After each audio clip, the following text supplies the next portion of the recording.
Ladies and gentlemen, George Boston Rhymes joining us this morning. George, good morning. How are you? Good morning, my beautiful brother. How you doing? I'm doing fine. Thanks for joining us this morning. We appreciate you calling in and joining us in the studio. I appreciate the nature of your flavor and the flavor of your nature. What happened is that I listened to somebody call me about the discussion that you all was having out here the other day, and I'm going to respond to it.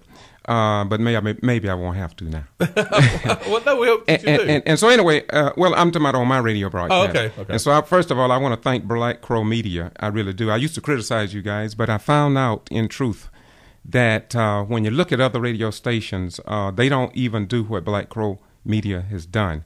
And so although I may not agree with the elected officials coming out here and not going to all of the people's radio station that they listen to, I was pretty hard on them, and I apologized some months ago about that.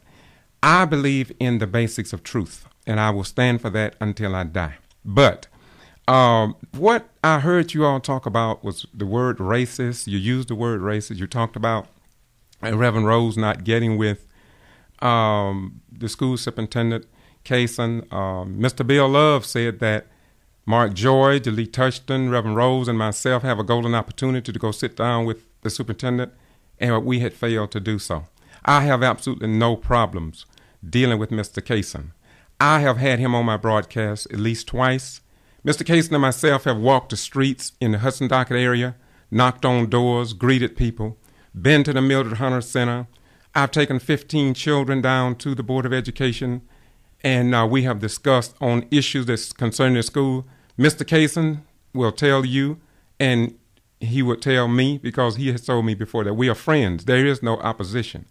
We disagree with Mr. Kaysen not letting our children listen to the President of the United States. Now, back on point with the school board the other night, if I may. Please. I don't deal with a lot of the racist stuff that I hear in the country today. And so if you go back and you check your tape, because I did record that program, you won't find nothing that I said about the firing of Mr. McDuffie, et cetera, et cetera. He was not fired. Well, retired. Right, Retired. Gotcha. Thank you very much. Thank you very much, my right. beautiful brother. Thank you so much. And because I love the truth. And what I talked about was the fact of the points of history. That's where I came from. I talked about the 40 years of us being under a court order, not 30, as Mr. Love stated. And I know I'm correct, and I know he's wrong. And I love him. I respect him. But at the same time, as you address and Mr. Love addressed George Boston Rhymes, I just wish that you be reflective of who I am and my character. Personally, when I listen to people talk about me in terms of racism, I've been doing this since 75. Most of my broadcasts, as you see, I have a tape recorder here. I got a video running. Everything I do in my life is like that when it comes down to radio, television, and what I do, because there is no hatred in me. And I also know that all the venom that I hear against our executive commander-in-chief is uncalled for. I did 20 years in this man's army, and America is the greatest nation on the face of the earth today, I believe. Absolutely. And so I respected all other presidents, even when we could not even vote, when we were considered 3/5 of a human being, et cetera, et cetera. I'm not going into that because history is the best rewarder of all research. And so what I want to do is, I came out here mainly because I really was going to eat breakfast. Oh, sorry. But I knew what I was going to do on my broadcast. But now I must admit, I wasn't planning on. I said, I'm not going to get behind the mic. So you convinced me to come. Because really, what I was going to do, I really was going to just go and deal with it later. But I'm going to tell you something. Now, you may not believe this. To you who are listening may not believe this. I got greater respect for you, because we can have different mindsets. But if we can sit down and dialogue like we did on the battlefield in Vietnam, I'm a Vietnam era veteran, disabled veteran. God bless but you for regardless of all our differences, when we can sit down and dialogue and challenge the minds, that's what I respect most about this republic. But I will say again, you will, radio listeners, you will be getting the complete Board of Education meeting on my YouTube channel, Boston GBR, As Paul Harvey would say, you will get the rest of the story. Kay Harris of the Valdosta Daily Times, I want to say to you, you got it wrong too. There's things that you said in that paper are totally incorrect, especially what I said. I didn't say anything about Martians. Now let me make it clear since I'm behind the mic what I did say. This is your chance. What I said was this. If Martians came down to Earth, and if they walked in a school system where there were no Martians, how would they feel? Now, that just was to make an illustration. I thought I was talking to a group of people with at least of average intelligence. And so when you have average intelligence, you'll know what I mean. What I meant is that the civil rights movement, when you break it down and dissect it, it said the same thing that I was saying. They saw a need to include people that had been locked out from the time that they came to these shores in the year 1555 aboard a slave ship called Jesus, captained by one Sir John Hawkins, a white European slave trader. So when they saw what had happened to these people, then they went back to try to make it correct. And this is what makes the founding fathers of this republic so great. Now, brother, do you have any questions? Well, I want to get steers back on point because talking about the decision made by the school board, you and Reverend Rose were upset. I'm certain. Tell me if I'm incorrect.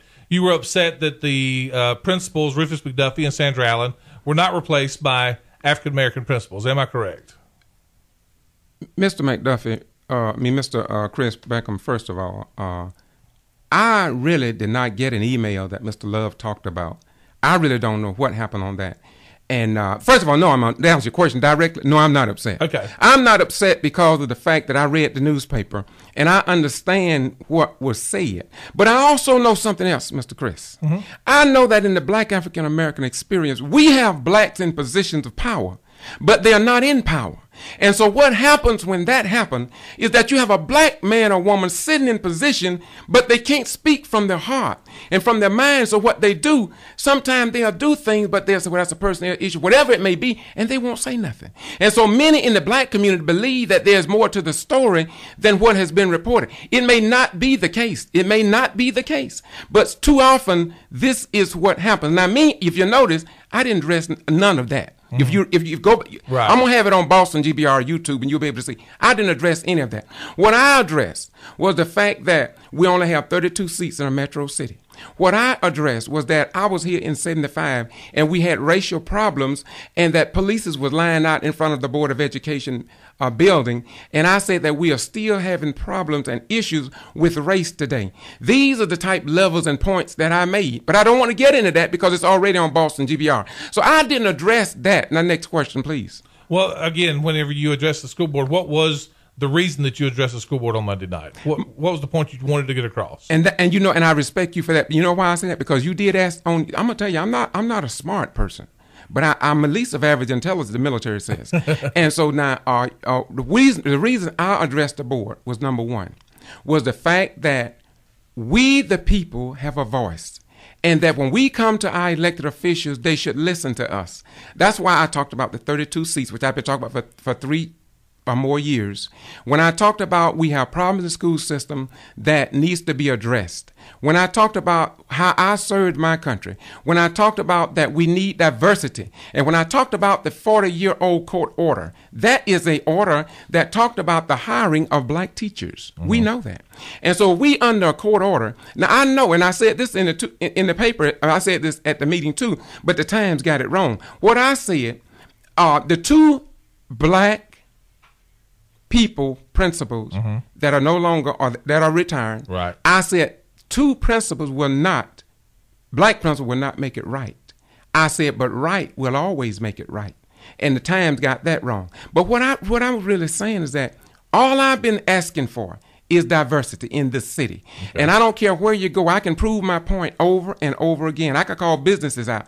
And when we as black African American go into these businesses and we look around and we look for diversity, even in the city annex, we who have eyes, and we don't see any blacks. So this is my point, and this is why I address the board.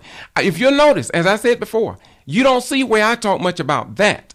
But the fact remains that we do need more black principals. Even Ray Charles could see that.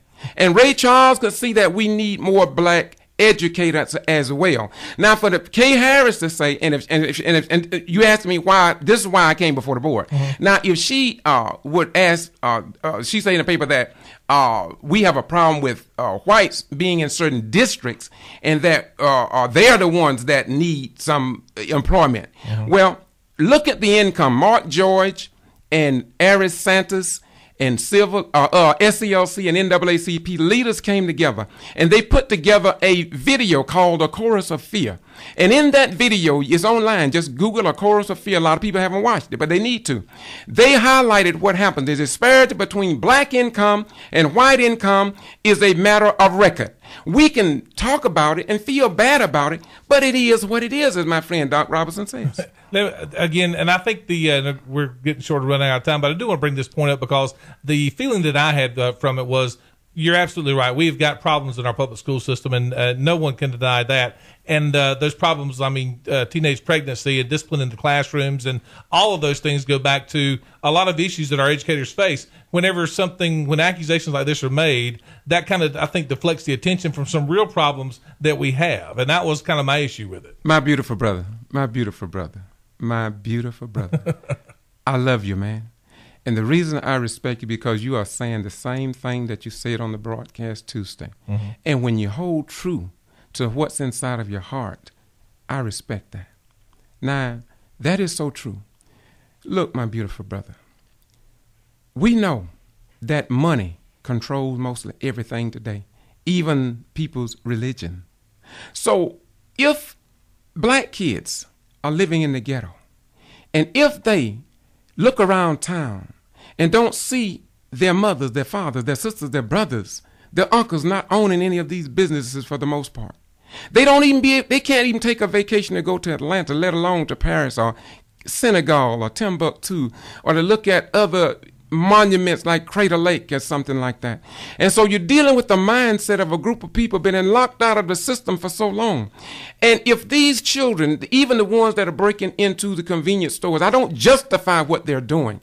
The ones who are selling drugs, the one who refuse to go to school, some who must come home and listen to their parents in the school system tell what they go through every day along the racial divide, but they can't, the teachers can't say nothing because even Georgia isn't at will. The work state would mean you can be fired for good cause, bad cause, or for no cause at all. Now, if what I really wanted to address is the Board of Education meeting with problem in the janitorial service, there is major problems. And my beautiful brother, one thing about Brother Ryan's, I don't know why it is, but people call me, both black and white. I fight just as strong for white folk and I do for black folk, and they know this in the community. And this is why the professors, the white professors at VSU, people at Moody Air Force Base respect me, because they know me. They internalize Brother Ryan's, and I am that I am. So to bring it in, you stuck to what you said Tuesday, and you are correct that the issues in school, most all my siblings except one, and 6 of us are educators. And so we know what goes on to the school. So we know how bad these kids are in these low-income areas. And most of them are black. And I'm not going to back off of blackness and saying what it is because it is the truth. Mm-hmm. And I've sat down with Sam Allen. I can go down, Mr. Kaysen give me open door. I can go to Mr. Kaysen anytime. We go down and just talk in general. But if there are no blacks in the administration, when a black person walk up there in that front office, it is what it is. That's another point I addressed too. Okay, I'm sorry. No, that's okay. We're running out of time, and I'm so glad that you're here today. And yes, if you've listened to the show, and I think that you have, you know that we do always want to have all sides to all the arguments, and we're going to certainly continue to do that. And you're welcome to come back anytime. Well, let me close, my beautiful brother. I once again, to the owners of Black Crow Media, I apologize when I used to be on your case so hard.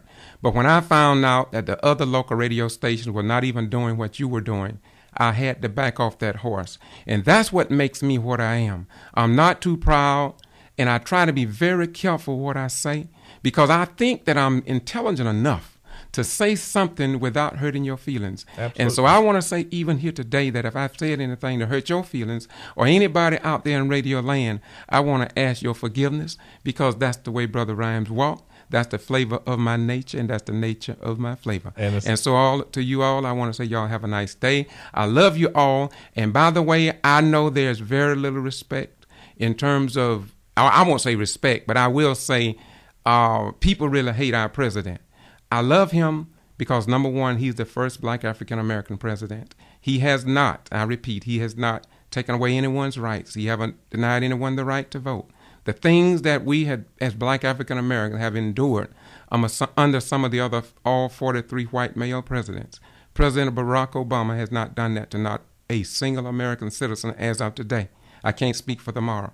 And so we respect him in the same manner we respect the others. Some others we may not have liked because we would consider 3/5 of a human being under some of the others. But there's one thing. We respect the office of president. I didn't criticize them when I wore a uniform, and I won't do it today, nor will I criticize you, Mr. Beck, because I love you just that much. And I respect you as well. Thank you so much. So much. That's a hand, radio friends. We reach across and we shaking hand. I got a black hand, he got a white hand, and we going to keep it right just like that. Absolutely. And we want to be tight like a thumbtack. Until next time, this is your little brother, Brother Ryan, saying bye-bye, we're gone, and we love you just that much. George Boston Ryan's in the studio with us this morning. We're going to take a quick break and come right back. Chris Gay, candidate for coroner, will be joining us after the news at the bottom of the hour, and more of the Morning Drive coming up right after this on News Talk 105.9. This is WVGA.